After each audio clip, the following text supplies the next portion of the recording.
Muy bien, damos la bienvenida en el estudio de los desayunos de 24 horas a José Villavicencio, presidente del Frente Unitario de Trabajadores, y en Guayaquil tengo a Pablo Arosemena, presidente de la Federación de Cámaras de Comercio del país, esto en la ciudad de Guayaquil. Buenos días a ambos y bienvenidos.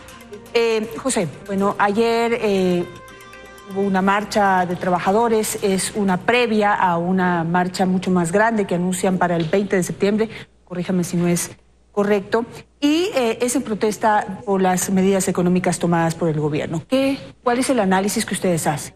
El Frente Unitario de Trabajadores el 18 de agosto tuvo su convención nacional donde analizamos la situación económica, la situación del empleo que vivimos los ecuatorianos, y en ese marco resolvimos ratificar la unidad de los trabajadores, ratificar el respaldo al Consejo de Participación Ciudadana en el marco de seguir desmontando al correísmo y sobre todo el tema de ir a una gran movilización del 20 de septiembre y establecer acciones previas como parte de esa gran acción en el marco de las medidas económicas que ha implementado el licenciado Moreno, porque nosotros creemos de que es contradictorio que a través de una ley económica tributaria se beneficie a los grandes grupos económicos del país en el tema de los intereses, multas y recargos, y por otro lado se inicie un proceso de eliminar los subsidios. El tema de eliminar el subsidio de la gasolina súper, creemos de que será el inicio de un proceso que se ha establecido para eliminar el resto de los combustibles, porque así lo ha establecido el ministro de Economía y también el señor Jurado y el señor Cuestas. Entonces esto nos preocupa porque nosotros creemos ya que afecta a la economía popular en nuestro país. Perfecto. Les recuerdo a ambos que tienen un minuto para cada respuesta para poder aprovechar mejor el tiempo. Pablo Arosemena en la ciudad de Guayaquil. Bueno, ya José Villavicencio ha planteado los primeros cuestionamientos y van enfilados hacia la remisión de impuestos, un beneficio que pues reciben algunos de los grandes empresarios del país y manifiestan pues en detrimento de la clase trabajadora. ¿Cuál es su respuesta? Buenos días, Janet, para ti, para José y para todos los televidentes. La visión de los comerciantes es que hay que sacar el país adelante y eso se lo logra si trabajamos juntos, empresarios y trabajadores, como debe de ser. Somos parte de un equipo, no tenemos por qué ser adversarios y tenemos que encontrar los puntos en común para sacar el país adelante. Con respecto al tema de la remisión, yo diría esa es una medida fiscal del gobierno, no es una propuesta del sector privado ni del sector comercial, es una medida del gobierno para tener recursos fiscales que ciertamente también da reactivación para un sector productivo que había estado muy apaleado por tanto impuesto. Recordemos que en el 2016, en plena crisis económica, el gobierno de ese entonces, cuando había un incendio económico, en vez de echarle agua, le echó gasolina con más impuestos. Entonces, esto generó un problema. Pero hay que decirlo, son más de 100.000 pequeños empresarios los que ya se están acogiendo a esa remisión. Es decir, que eso es positivo porque va a haber una reactivación de pequeños empresarios, que es lo que más hay en el Ecuador, pequeños, medianos comerciantes. Entonces, eso es positivo por el lado de la reactivación. Tendrá la parte positiva de que el gobierno tendrá más recursos para poder equilibrar el gasto público improductivo. Gracias Pablo. José, ¿qué responde usted? Es un momento en donde hay que empleados y empleadores y trabajadores tienen que trabajar en conjunto. La situación económica del país es complicada. Si no es a través de las medidas que se han tomado, ¿qué proponen ustedes? Primero es que es correcto de que y es entendible además de que los pequeños y medianos productores se beneficien de esta ley, pero lo que no entendemos y lo que no comprendemos es por qué a los grandes grupos económicos, a Andes Petróleo, por ejemplo, 228 millones de dólares, que es la tercera ocasión, Panadera Novoa, cerca de 20.000 millones de dólares, igual Almacenes El Juri, entre otros. Entonces, lo que no entendemos los trabajadores y el pueblo, ¿por qué a los grandes grupos económicos que tuvieron jugosos ganancias durante los últimos 10 años? Entonces, ¿qué hemos propuesto nosotros? Si queremos implementar una política del que más pague, eso es correcto.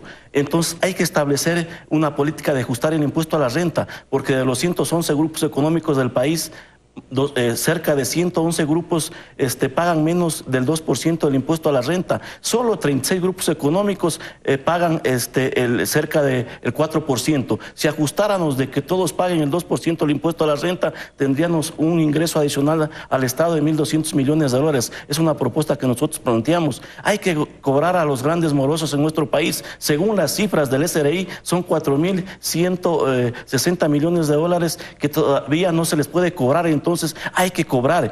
eliminar la intermediación petrolera, que eso se va a significar 480 millones de dólares en beneficio del Estado. Y entonces estas son propuestas que los trabajadores hemos planteado, pero no se ha considerado. Pablo, el cuestionamiento es claro, es hacia los grandes grupos económicos del país que pues, son los que también se llevan gran parte de esa remisión de impuestos. Y el problema principal es que son reincidentes. ¿Qué podemos decir ahí?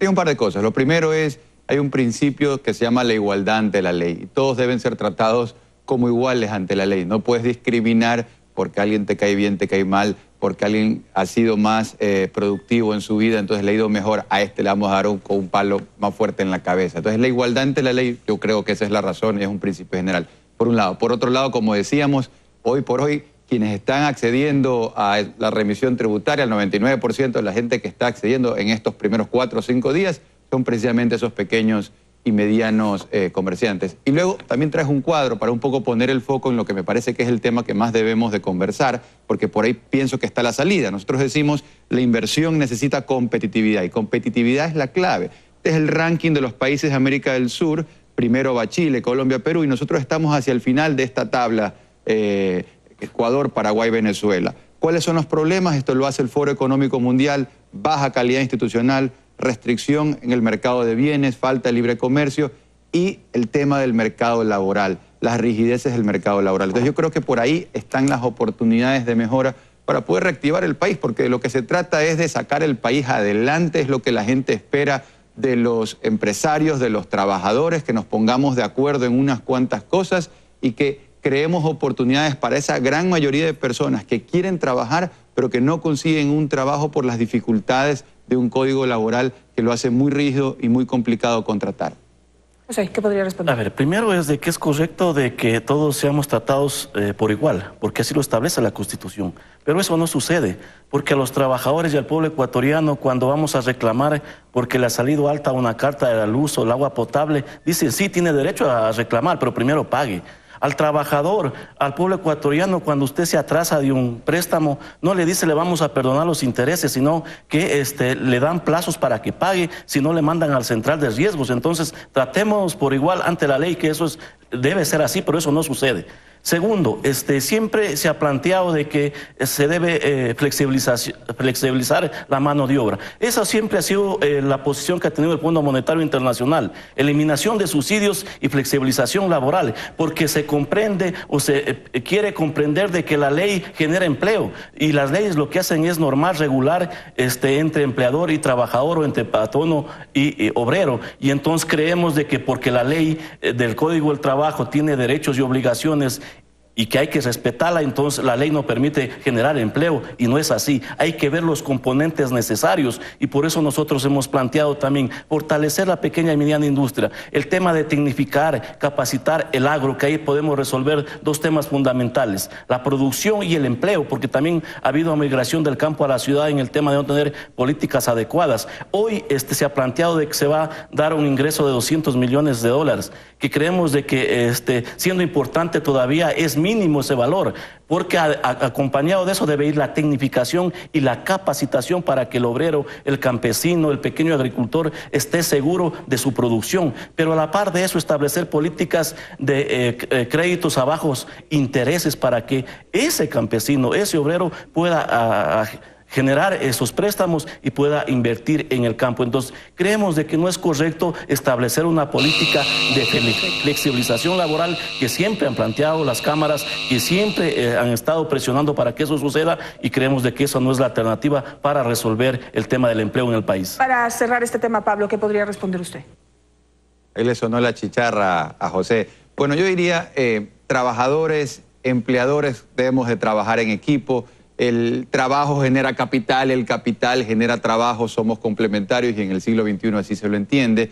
Y también un poco desmitificar el tema de que una empresa, cuando es grande, pues las cosas deben ser, nos deben de dar miedo. No, cuando una empresa es más grande significa que le da empleo a más personas. Y no solamente eso, también afilia a más personas a la seguridad social. Yo he traído aquí un cuadro que tiene por concepto cómo fomentar el crecimiento empresarial garantiza la seguridad social. Y esta es la tasa de personal afiliado a la seguridad social desde las microempresas que tienen hasta 2 trabajadores, micros de hasta 10 trabajadores, las empresas promedio del Ecuador, las empresas pequeñas y las empresas medianas y grandes con más de 51 trabajadores, que tienen una tasa del 95.8% de personal afiliado a la Seguridad Social. Es decir, cuando una empresa crece, tiene más chance de afiliar a su personal a la Seguridad Social. Quisiera pasar a otro tema. Usted planteó que el incremento del precio de la gasolina súper será el inicio del desmonte del resto de subsidios en el país. ¿De dónde saca eso? Porque el gobierno no ha dicho en ningún momento eso. ¿Qué es lo que les hace presumir que eso va a suceder? A ver, primero es de que nosotros creemos de que eliminando el precio de la gasolina súper eliminando el subsidio, perdón, no va a resolver el tema económico. Porque por eso decimos que es contradictorio. El tema del subsidio de la gasolina súper se dice que son 144 millones de dólares aproximadamente, frente a 228 que le perdonan Andes Petróleo. Entonces cobremos, ya no tenemos que eliminar el subsidio. ¿Por qué planteamos esto? El ministro de Economía ha dicho de que está decidido ir a la focalización de los subsidios. Y entonces eso va a afectar a la economía popular, porque tenemos preocupación de las mismas declaraciones que ha hecho el señor Jurado. Dice de que existen en nuestro país subsidios perversos. Eso es gravísimo, esas declaraciones que se dice, porque el Ecuador produce petróleo y ese es patrimonio de todos los ecuatorianos, no de los grandes grupos económicos y peor del Fondo Monetario Internacional. Y entonces hay que ver los mecanismos para que se resuelva el tema económico, y por eso nosotros hemos planteado que hay alternativas. Si solo se recuperaría un 25% de lo robado al pueblo ecuatoriano, no tendríamos que tomar ninguna medida económica. Pablo, ¿qué respondería usted? ¿Será el inicio del desmonte de otros subsidios y pues tal vez si hay alternativas a eliminar ese subsidio que finalmente pueden impactar en un incremento de precios? A ver, primero de lo macro a lo micro. Hay gasto público improductivo y creemos nosotros que hay mucha tela para cortar. Entonces, en ese sentido, nosotros hemos planteado, está bien si usted quiere empezar a revisar ciertas ineficiencias y si le está dando ciertos subsidios a los que más tienen y quiere focalizarlo, es decir, que solamente reciban el subsidio las personas que menos tienen y que realmente lo necesitan, y que ciertos subsidios ni siquiera se toquen ni se discutan. El tema del diésel para el sector productivo, obviamente el diésel para el transporte, obviamente el subsidio al gas, que eso no esté ni siquiera en la discusión. Yo creo que a eso se refieren con el tema de la focalización, no tocar esas cosas. Entonces, en ese sentido, más bien estaríamos de acuerdo. Pero por otro lado, hemos dicho que hay mucha tela para cortar en gasto público improductivo. Las compras públicas del Estado no las hacen a precios de mercado, que esa es una forma elegante de decir paren la despilfarra. Entonces, ahí hay una gran oportunidad de mejora. José, en el tema de los subsidios, ¿qué hacer con los subsidios que están beneficiando primero a los ricos? Es decir, al no focalizar, hay mucha gente que no merece el subsidio que se está beneficiando. Segundo, hay contrabando de gas, hay contrabando de gasolina, que también está perjudicado. Estamos pagando para que otros vivan de nosotros. ¿Cómo plantea usted, si no es a través de una focalización que beneficie solamente a quienes realmente lo necesitan, cómo optimizar ese dinero que se está yendo pues, por los lados que no son? Necesitamos establecer mecanismos que nos permitan controlar para que eso no suceda, porque sigue habiendo. No se cobra a los grandes grupos económicos, a los morosos, no se controla entonces el contrabando, y entonces hay que ver esos mecanismos para que no suceda. Y entonces el pueblo ecuatoriano, usted ya no conoce de que cuando se incrementan los precios de los combustibles, sube todo porque se genera especulación. El problema es cómo controlamos esa especulación, y entonces porque eso afecta a la economía popular. Porque nosotros entendemos... Pero usted está diciendo la palabra clave, todo es control. Pero eso hay que discutirlo, porque eso no existe. Entonces, o existe, pero no lo suficiente. Y entonces, ¿qué decimos nosotros? El tema es de que se nos dice de que los trabajadores y la mayoría del pueblo ecuatoriano no tienen vehículos de alta gama, pero los que tienen vehículos de alta gama son dueños de empresas que tienen productos, y ellos van a trasladar el precio o el costo que le subieron a la gasolina súper a esos... Pero no, los productos no se transportan en vehículos de alta gama, entonces no tendría lógica, y ahí viene el control al que usted se refiere. No se transportan, pero sí los consumen, y entonces ¿quién termina? ¿Pero quién lo consume? Es el pueblo ecuatoriano. O sea, por el carro que usa el dueño de la empresa, ¿impactaría en el precio de los productos que vende? Van a trasladar el costo que ellos lo hicieron o que están pagando adicional en el tema del galón de la súper a los productos, porque ellos no van a perder. Entonces van a trasladar ese costo. José, José, es que no tiene lógica. Discúlpeme, no tiene lógica lo que usted está diciendo. O sea, hay que argumentar muchísimo mejor esto.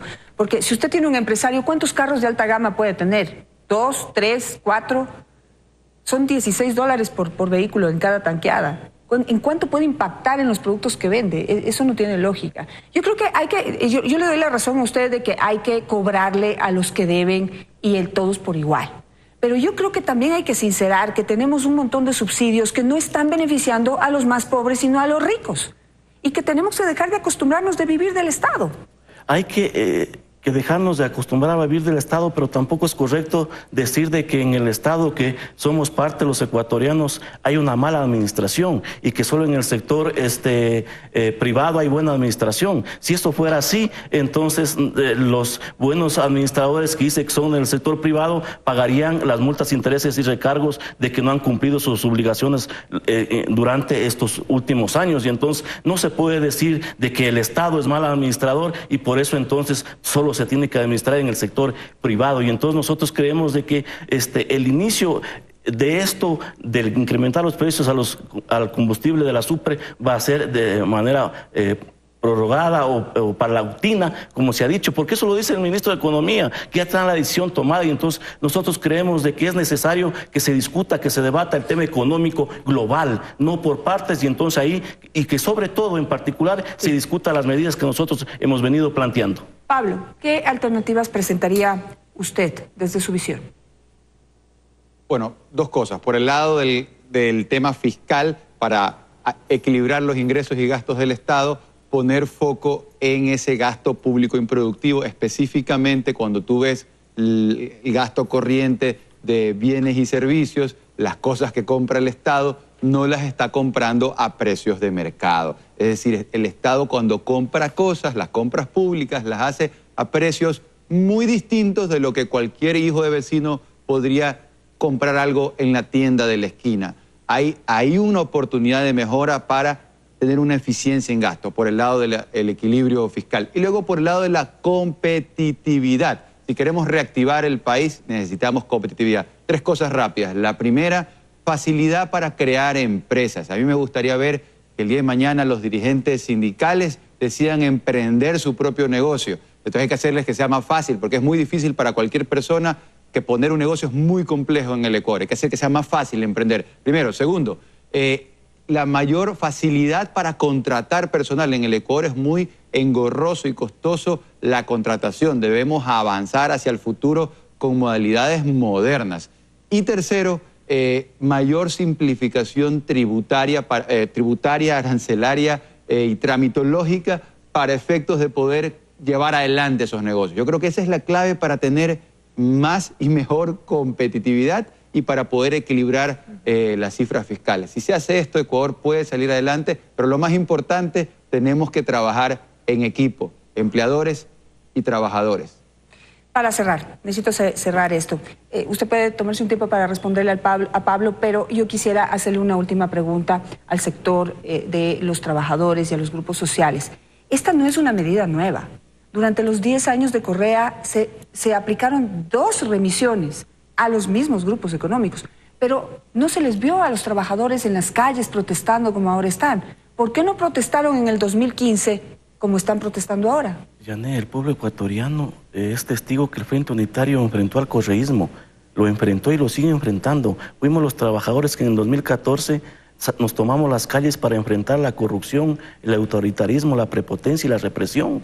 Y por eso hubieron consecuencias, dirigentes sindicales detenidos, los compañeros de Saraguro, etcétera. Entonces nosotros hemos enfrentado al correísmo y hemos planteado y hemos venido planteando durante estos últimos 10 años que cobren a los grandes grupos económicos del país. Lo hicimos anteriormente y lo planteamos hoy nuevamente. El tema es de que nosotros tenemos la preocupación que el día de mañana van a decir de que los pocos o el 5% que dicen que consumían gasolina súper hoy están consumiendo extra y que al Estado entonces le cuesta más el subsidio del extra y entonces que hay que eliminar el subsidio. Y entonces eso va a afectar porque así se ha venido planteando, salvo de que hayan cambiado de criterio. Esas son especulaciones, de eso no se sabe si se va a pasar. Un carro de alta gama no puede usar gasolina extra, sería una barbaridad, sería acabar con ese vehículo. Entonces, los datos de las primeras horas, luego que se incrementó el precio de la gasolina súper, dice de que no se viene utilizando. Pero entonces, ¿qué decimos nosotros? Es necesario que exista compromiso de los grandes grupos económicos, de que por lo menos lo que se les está perdonando inviertan en el país. Hay que generar demanda. Para generar demanda, entonces, hay que recuperar el poder adquisitivo. Y para eso hay que incrementar los sueldos y salarios en el sector público y en el sector privado. Si recuperamos demanda, va a haber producción, y si hay producción, va a haber empleo en nuestro país. Entonces deben haber el compromiso de los empresarios también de invertir en nuestro país. Se ha dicho que durante 10 años no ha habido seguridad jurídica.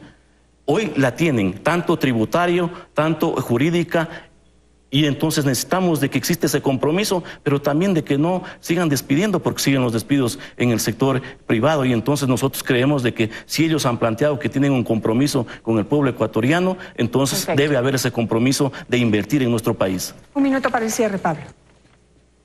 Todo empresario quiere hacer crecer su negocio. Para crecer necesitas vender más, y para vender más necesitas más manos, necesitas más gente.